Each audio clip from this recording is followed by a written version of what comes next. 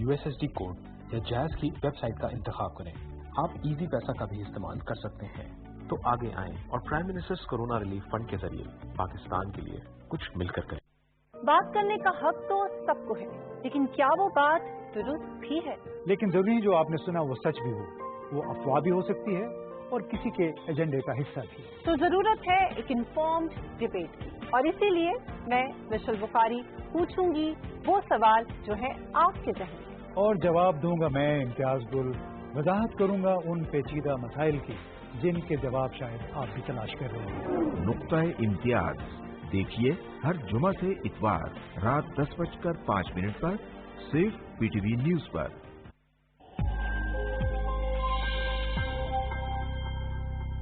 Corona virus کو لے کے آج کل بہت زیادہ پریشان ہے، لیکن اس کے لیے جو بیسک سے بیسک چیز ہم کر سکتے ہیں وہ ہے اپنے آپ کو کلین رکھنا، اسپیشلی اپنے ہاتھوں کو اچھی طریقے سے دھونا.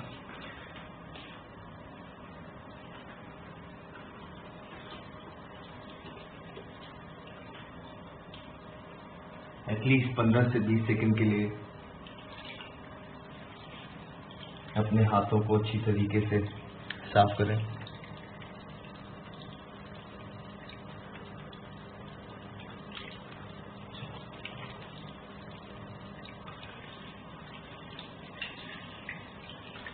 دھو کے سکھا لیں.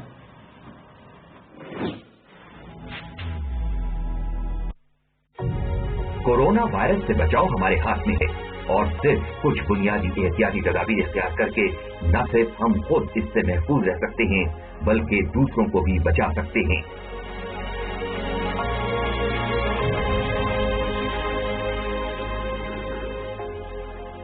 اپنے ہاتھوں کو صابن اور پانی سے کم از کم 20 سیکنڈ تک بار بار دھوئیں.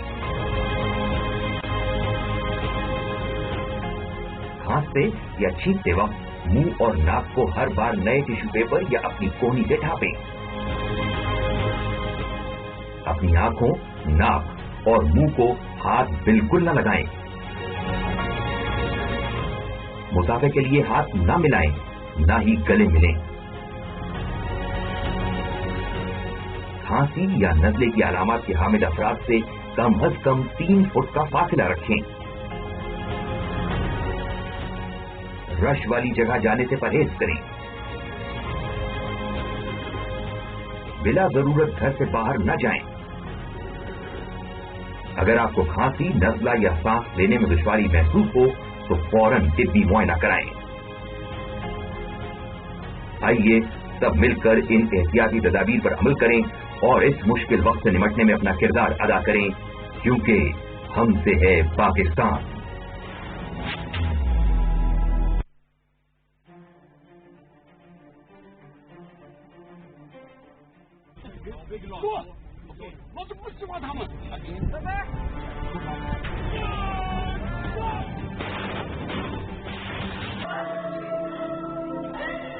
لداخ کی وادی گلوان میں چینی فوج سے جھڑپ میں 20 بھارتی فوجی مارے گئے. جھڑپ کے بعد بھارتی فوج پسپا ہو گئی.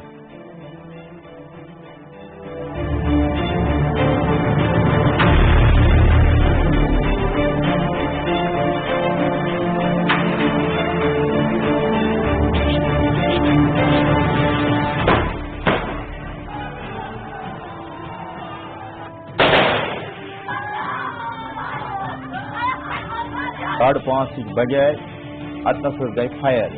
تمام بچے ونان میون بچہ دے گا آو کی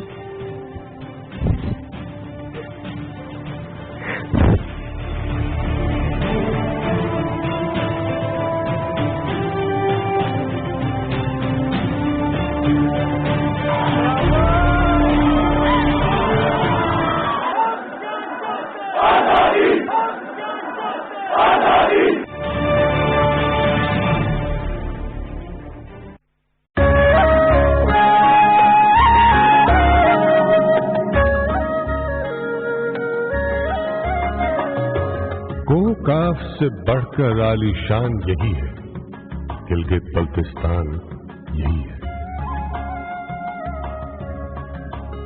جادو کی سترنگی نگری جس کا ذرہ ذرہ چمکے، جس میں حیرت کی لو دمکے.